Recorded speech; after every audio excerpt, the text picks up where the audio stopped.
E hoje iremos dar continuidade a essa história magnífica que são os 12 trabalhos de Hércules. Então já deixe seu like, compartilhe em suas redes sociais e bora pro vídeo.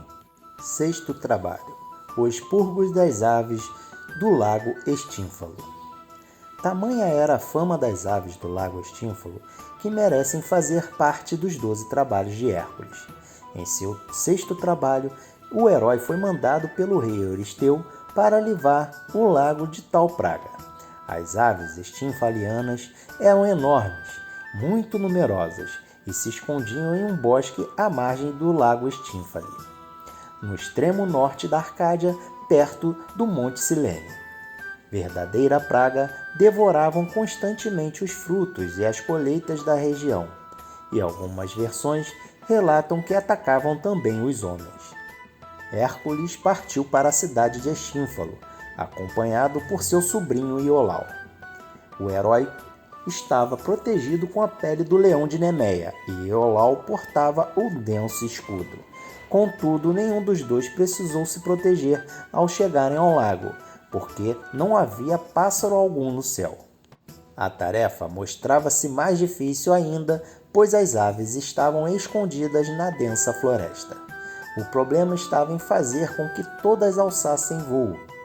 A ajuda de que Hércules precisava veio do céu, enviada pela deusa Atena, que pediu a Hefesto para produzir 2 matracas de bronze. O semideus e seu sobrinho rapidamente começaram a fazer barulho com os instrumentos. A barulheira fez com que os monstros deixassem seus ninhos e entrassem na mira das mortais flechas embebidas de sangue da Hidra de Lerna.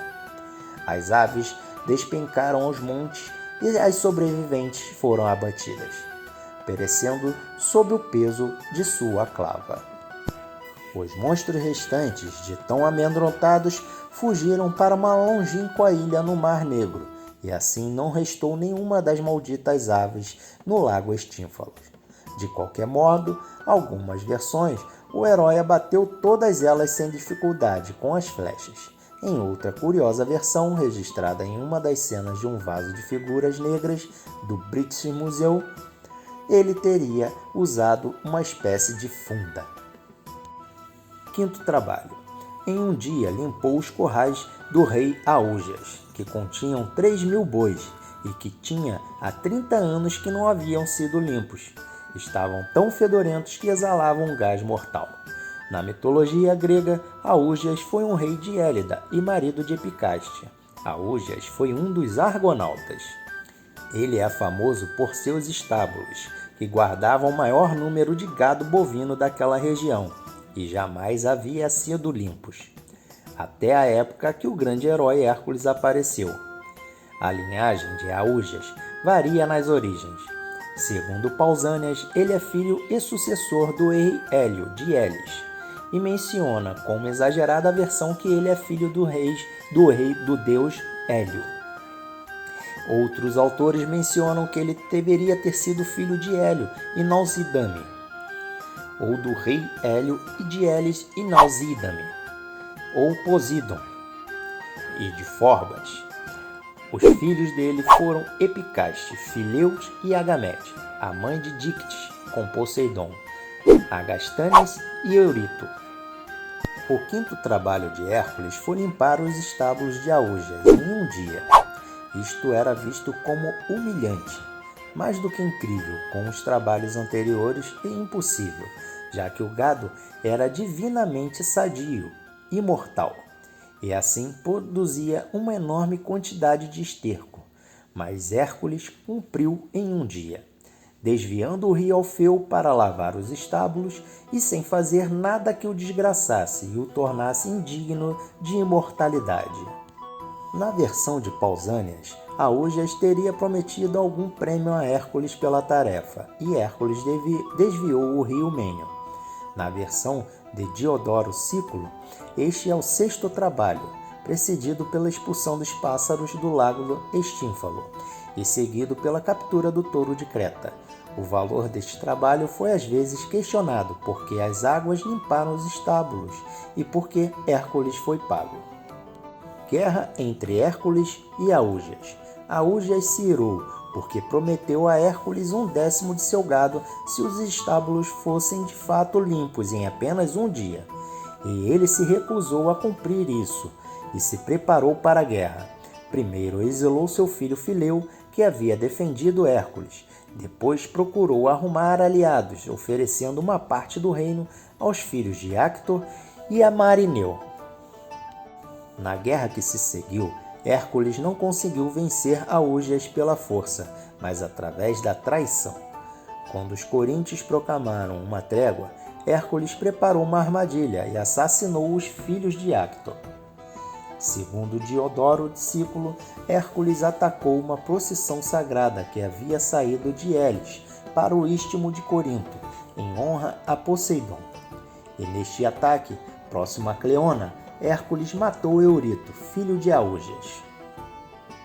Finalmente, Hércules tomou e saqueou Elis com um exército de argivos, tebanos e árcades, entregando seu governo e os prisioneiros a Fileu, o que salvou a vida de Aúgias. Segundo Diodoro Sículo, Hércules matou Aúgias. Em seguida, Hércules se dirigiu contra os aliados de Elis, Pilos e Pisa, e ele atacou Pilos, mas foi impedido de atacar Pisa por um oráculo de Delfos. Fundação dos Jogos Olímpicos. Hércules então fundou os Jogos Olímpicos, os jogos que pela antiga tumba Pélope o poderoso Hércules fundou. Após ter vencido Cleatos, filho divino de Poseidon, e vencendo também Eurito, que ele pode ter pulsado do tirano Augias contra recompensá-lo por seus serviços prestados. Reinado de Fileu. Fileu organizou Elis e voltou para Duliquio. Augias morreu de velhice e foi sucedido no reino por 3 reis, seu filho Agastênio e seus genros Afímaco e Tálpico, filhos de Actor. Sétimo trabalho, o touro de Creta. Na mitologia grega, foi uma fera que viveu na ilha de Creta e que foi capturado por Hércules em um de seus famosos trabalhos. Outras lendas associam ao Minotauro e ao rapto de Europa. A origem do touro. Conta a lenda que o touro de Creta emergiu do mar Egeu, enviado pelo deus do mar Poseidon, a pedido de Minos, filhos do rei Astério. Minos, cuja sucessão ao trono estava sendo contestada, pediu a Poseidon que intercedesse a seu favor, fazendo surgir das águas um sinal de sua legitimidade. Poseidon impôs a Minos a condição de que o touro deveria ser depois sacrificado em seu nome. Minos, porém, admirado com a beleza do touro branco, misturou-o com os outros de sua manada e sacrificou um animal de menor valor. Esta desobediência provocou a ira de Poseidon, que castigou Minos, tornando o animal incrivelmente furioso. Com isso, sua mulher manteve relações com o touro, nascendo então o Minotauro.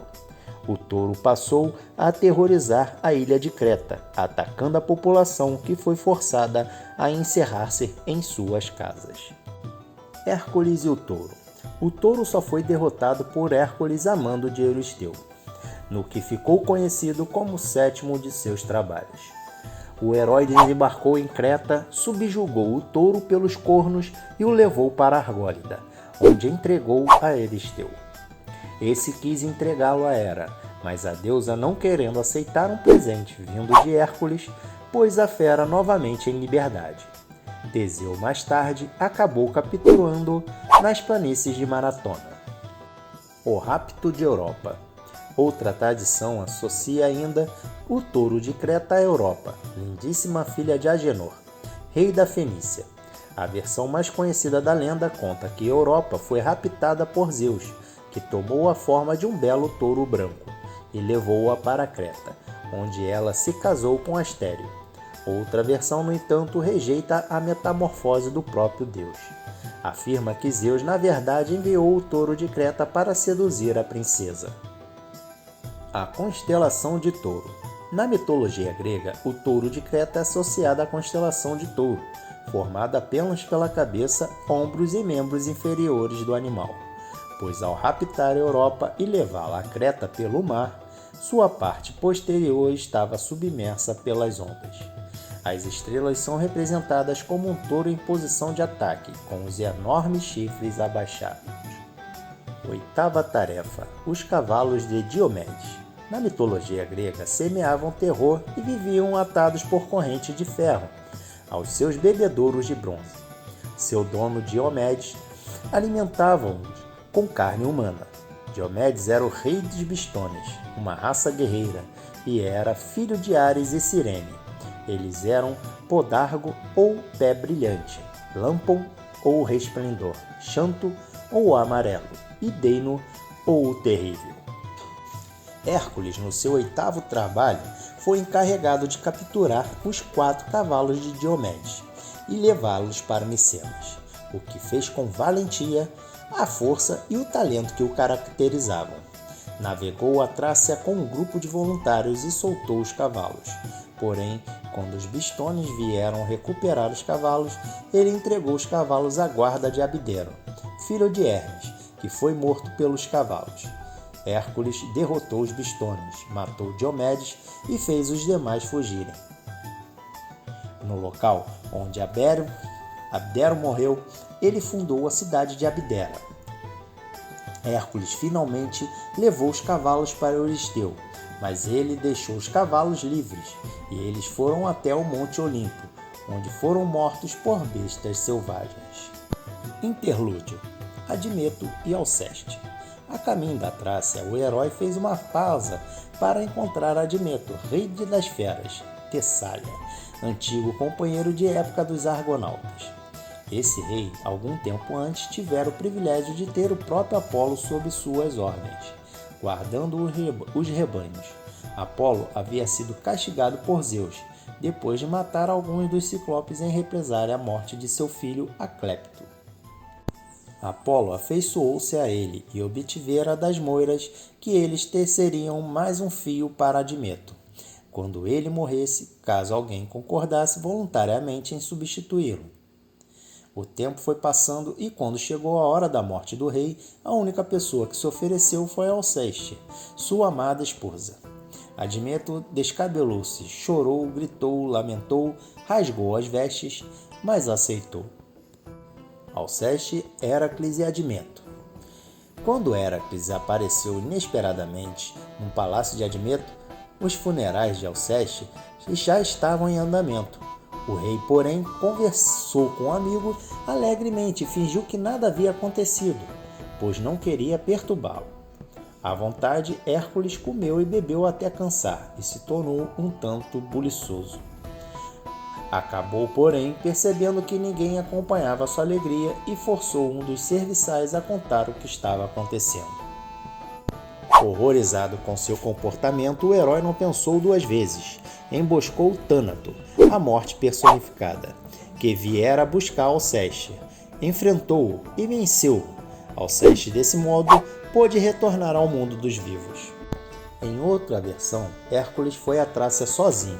Apresentou-se diante de Diomedes, a quem matou com a sua famosa maçã e arrastou seu corpo inerte até as margens de um grande lago artificial que ele mesmo tinha construído, fazendo um túnel entre as terras baixas e o mar, e o entregou aos 4 cavalos selvagens carnívoros que, entretanto, tinha libertado e instalado sobre um outeiro rodeado pelas águas do lago.